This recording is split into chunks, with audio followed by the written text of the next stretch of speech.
જય માતાજી students, welcome to our YouTube channel Dhyan Commerce, the key of success. જય માતાજી વિદ્યાર્થીઓ મિત્રો, આજે આપણે નવું ચેપ્ટર શરૂ કરવા જઈ રહ્યા છીએ, જેની અંદર એક રજૂઆત છે જે એક સંબંધના સંદર્ભમાં છે. હવે સંબંધ એટલે શું મિત્રો? તો સંબંધના સંદર્ભમાં કોઈ પણ બે વ્યક્તિઓ જોડાયેલા હોય એને આપણે સામાન્ય રીતે સંબંધ કહીએ છીએ. એ જ રીતે અહીંયા આપણે જે સંબંધની વાત કરવાના છીએ એ ગાણિતિક સંબંધની વાત કરીશું. જ્યારે કોઈ પણ વિદ્યાર્થીઓ વર્ગખંડની અંદર હોય, ધારો કે મિત્રો આપણે સમજી લઈએ 3 વિદ્યાર્થીઓ A, B અને C વર્ગખંડમાં છે. હવે જો એને ગાણિતિક રીતે કહેવું હોય, એને સાથે લખવા હોય, નામ મેં નથી લખ્યા કારણ પછી વિદ્યાર્થીઓનું કયું નામ રાખ્યું એનો કષ્ટ થાય, એટલે આપણે ABC લખી રહ્યા છીએ.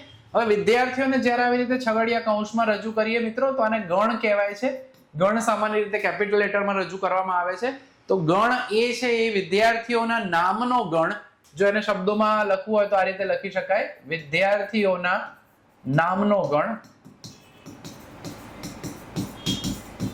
બરાબર.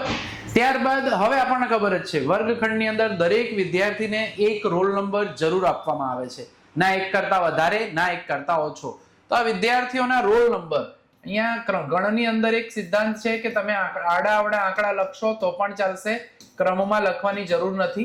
એટલે આ બીજા ગણને આપણે વ્યાખ્યાયિત કરીએ છીએ વિદ્યાર્થીઓના રોલ નંબર સાથે. બરાબર. રોલ નંબર, હવે કયા વિદ્યાર્થીઓનો કયો રોલ નંબર છે તો એ હવે આપણે દર્શાવવું છે મિત્રો. તો એના માટે આપણે એક રજૂઆત કરવાના છે ગાણિતિક. એક આ જે ગણ છે એને કંઈક ABC હું આ રીતે લખું છું, સામે 15, 5 અને 10. તો વિદ્યાર્થી A નો રોલ નંબર ધારો કે 5 છે, તો એનો હું એરોથી દર્શાવું છું. B નો રોલ નંબર 15 છે, C નો રોલ નંબર 10 છે. તો આ રીતે આપણે રોલ નંબરને દર્શાવ્યા છે.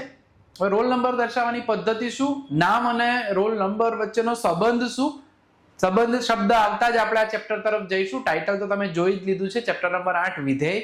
તો વિધેય એક સંબંધ કહી શકાય છે. હજુ આપણે આગળ ડિટેલમાં ચર્ચા કરીએ. તો વિદ્યાર્થીઓના જે નામ છે એના ગણને આપણે કેપિટલ A કીધું છે. રોલ નંબર છે એના ગણને આપણે કેપિટલ B કહીએ છીએ મિત્રો. તો A અને B ને આપણે કોઈ આંકડા સાથે સાંકળવા માટે શેનો ઉપયોગ કરીએ છીએ સામાન્ય રીતે? તો એની અંદર આપણે આપણી અટક અથવા સરનેમ કહેતા હોઈએ. ઘણી જગ્યાએ કોઈ કોમ્પિટિટિવ એક્ઝામ હોય તો નામના મૂળાક્ષરોનો પણ ઉપયોગ કરે છે એ લોકો.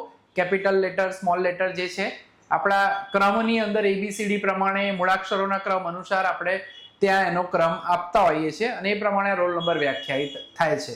તો બે ગણ વચ્ચેના સંબંધને જ આપણે વિધેય કહીએ છીએ.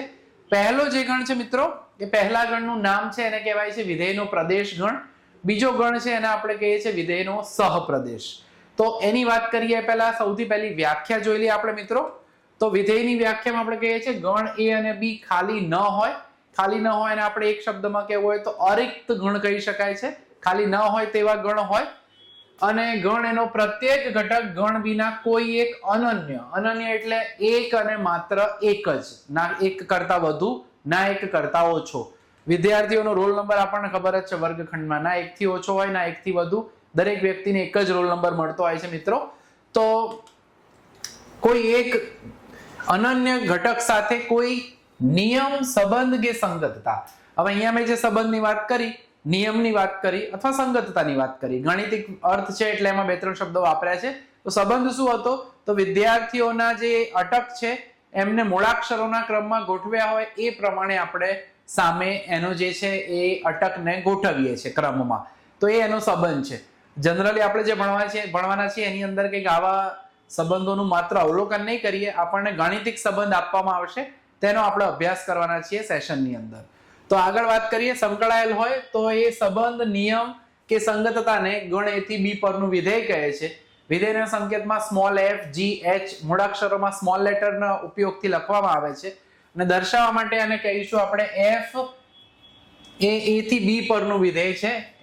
f 2 ટપકાને A કહેવાય ગુજરાતીમાં A, પછી પાછો અંગ્રેજીનું મૂળાક્ષર A તો છે જ, અને એરોને આપણે કહીશું થી. f એ A થી B પરનું વિધેય છે એમ આપણે એને કહી શકીએ છીએ. સંગતતા માટે મેં કીધું એ પ્રમાણે સંકેતો અલગ અલગ આપેલા છે. પહેલા ગણ અને બીજા ગણના વિશિષ્ટ નામ છે. પહેલા ગણના આપણે કહીએ છીએ પ્રદેશ, બીજા ગણના આપણે કહીએ છીએ સહપ્રદેશ. તો હવે એની વ્યાખ્યા જોઈ લઈએ. તો વિધેયનો પ્રદેશ, સહપ્રદેશ અને વિસ્તાર. વિસ્તાર માટે આપણે એક ઉદાહરણ જોઈશું મિત્રો. પ્રદેશ પ્રદેશ એકદમ સિમ્પલ છે. વિધેય વ્યાખ્યાયિત થાય મિત્રો, પહેલી વસ્તુ આ છે. f એ a થી b પરનું વિધેય હોય તો પહેલા ગણ a ને આપણે એનો પ્રદેશ કહીએ છીએ. પ્રદેશને અંગ્રેજીમાં મિત્રો ડોમેઇન કહેવાય છે. ડોમેઇન એટલે એના આધારે એનો સંકેતમાં d લખીએ છીએ આપણે, અને નીચે સબસ્ક્રિપ્ટમાં f હોય તો f લખવાનું, જેમ કે અહીંયા મેં f વિધેય કીધું. g હોય તો d ના નીચે સબસ્ક્રિપ્ટમાં g લખાય, h હોય તો d ના સબસ્ક્રિપ્ટમાં g લખાય. એ રીતે સંકેતો વાપરી શકાય છે. બરાબર. તો વિધેયનો પ્રદેશ એટલે પહેલો ગણ, અને b એટલે એનો સહપ્રદેશ. સહપ્રદેશ એટલે અપેક્ષિત જે આપણા જવાબો છે એનો ગણ કહી શકાય, જેની સાથે આપણે સાંકળવાના છીએ આપણા ગણ a ના ઘટકોને. એ બધા ઘટકો b ની અંદર સમાવિષ્ટ જ હશે. બરાબર. તો હવે આના માટે એક ઉદાહરણ લઈ લઈએ મિત્રો. જો f એ a થી b પરનું વિધેય છે, જે પ્રમાણે આપણે કીધું, જ્યાં a બરાબર છે 1 2 3 છે અને b બરાબર છે આપણે અહીંયા કહીએ છીએ 1 4 9 16, અને વિધેય જે આપણને આપ્યું છે મિત્રો fx બરાબર છે x². તો હવે આ વિધેયની અંદર આપણે પ્રદેશની વાત કરવી છે. સૌથી પહેલા ઉદાહરણ તરીકે એક્સ્ટ્રા ઉદાહરણ છે. નેક્સ્ટ સેશનમાં આપણે દાખલાઓ બધા ગણવાના છીએ જ, ખાલી અત્યારે આ કોન્સેપ્ટ માટે જરૂરી છે. તો વિધેયનો પ્રદેશ એટલે કે વિધેય f નો પ્રદેશ. મિત્રો f લખ્યું છે એટલે એને આપણે સંકેતમાં d સબસ્ક્રિપ્ટ f લખીશું. મેં હમણાં જ કીધું એ પ્રમાણે જો g નામ લખેલું હોય તો d ના સબસ્ક્રિપ્ટમાં આપણે g લખી શકીશું. તો f નો પ્રદેશ એ છે આપણો વિધેયનો ગણ a, એટલે કે આપણે કહી શકાય છે 1 2 3.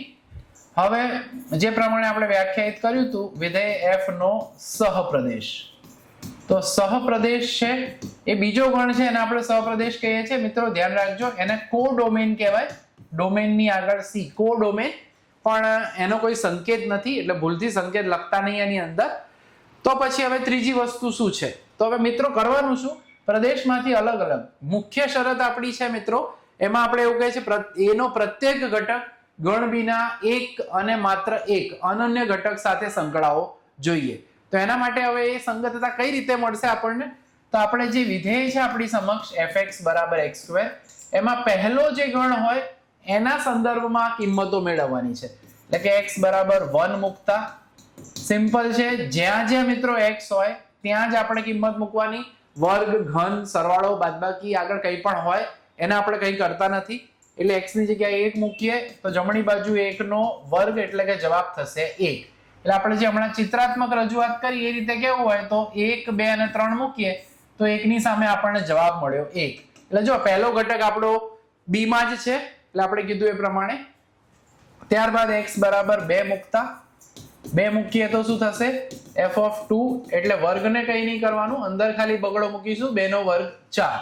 એટલે 2 ની જોડે 4 સંકળાયો. નેક્સ્ટ ઘટક x બરાબર 3 મૂકતા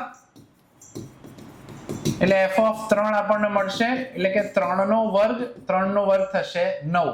એટલે 3 ની સાથે 9 સંકળાયો. વધારાનો એક ઘટક 16 આપ્યો છે. ગણ b માં આપણને કોઈ તકલીફ નથી, એમ ભલે 5 ઘટક વધારાના પડ્યા હોય. ઉદાહરણ તરીકે શાળાની અંદર રજિસ્ટર હોય, એમાં 50 વિદ્યાર્થીઓ વર્ગખંડમાં છે, 1 થી 50 ટીચરે રજિસ્ટરમાં લખી દીધું, ભૂલથી 51 લખાઈ ગયું, પણ વિદ્યાર્થીઓ તો 50 જ છે.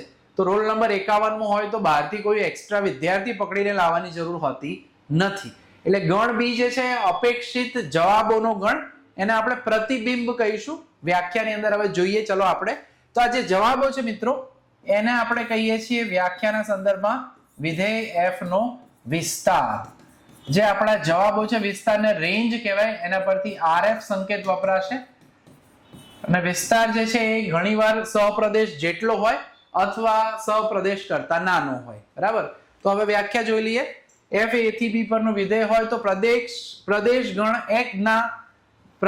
ગણના ઘટક x માટે, બરાબર, જે પ્રતિબિંબિત કિંમત મેળવવામાં આવે છે એને y બરાબર fx આપણે કહીએ છીએ. x ના મૂલ્યના આધારે સામે જે મળે એને y કહીએ છીએ. જેમ આલેખની અંદર x y દોરતા હોઈએ છીએ એના જેવું સમજવાનું. બરાબર. તો આ ઘટકના પ્રતિબિંબોના ગણને આપણે કહીએ છીએ વિધેયનો વિસ્તાર, જેને સંકેતમાં rf વડે રજૂ કરીએ છીએ. હવે તમે જુઓ, આપણે આની અંદર x ની જગ્યાએ 1 મૂક્યો તો પહેલી કિંમત f(1) મળી, બીજી f(2) મળી, ત્રીજી f(3) મળી. એટલે fx ની જ કિંમતો મળી છે. જો એને આલેખન કરવું હોય તો એને આપણે y તરીકે રજૂ કરી શકીએ છીએ. એટલે જ આવા સંકેત અહીંયા વાપરેલા છે. y બરાબર fx. વિધેયને સંકેતમાં આ રીતે પણ લખાય rf બરાબર f of x, જ્યાં x belongs to a, x એ સભ્ય છે a નો. અંતે કહીએ તો વિધેયનો વિસ્તાર એ વિધેયના સહપ્રદેશનો ઉપગણ, એટલે આ રીતે લખી શકાય rf સંકેતમાં ઉપગણનો સંકેત આ છે, એ ઉપગણ છે કોનો? સહપ્રદેશનો. જે સંકેત વાપર્યો હોય એ a b c, એની અંદર મૂળાક્ષરો પણ કોઈ પણ એ લોકો વાપરી શકશે.